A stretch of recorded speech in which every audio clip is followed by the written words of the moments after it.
एक समय की बात है। काशी में कई वर्ष साथ रहकर दो पंडितों ने धर्म और शास्त्रों का अध्ययन किया। शिक्षा पूरी होने के बाद दोनों विद्वान अपने अपने गांव की ओर चल पड़े। तब यातायात के साधन तो थे नहीं, लोगों को एक स्थान से दूसरे स्थान तक जाने में कई कई दिन लग जाते थे। लोग दिन में चलते थे और रात में विश्राम करते थे। ये दोनों पंडित भी ऐसा ही कर रहे थे। एक बार दोनों नगर के सबसे धनी व्यक्ति के यहाँ ठहरे। उसने उनके रहने की व्यवस्था की और फिर अपने लोगों से कहा कि दोनों महानुभावों के भोजन का भी बंदोबस्त किया जाए।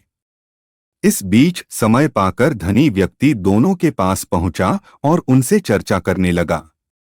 धनी व्यक्ति अनुभवी था।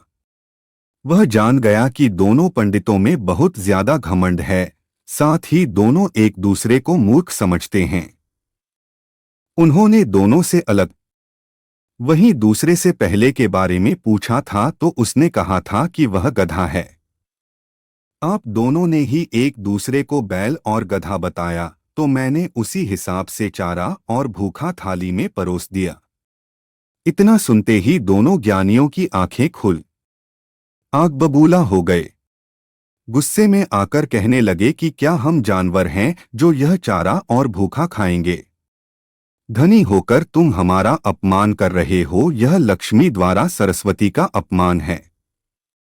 इस पर उन्होंने बड़ी ही शांति से जवाब दिया, एक को थाली में चारा और दूसरे को भूसा परोसा गया है, इसमें मेरा कोई कसूर नहीं है।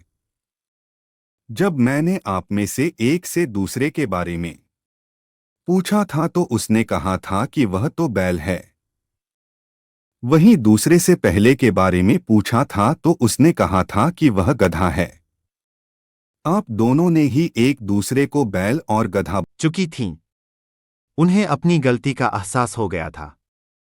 उन्होंने उनसे क्षमा मांगी, एक दूसरे के प्रति ऐसी सोच रखने के लिए खेद भी जताया।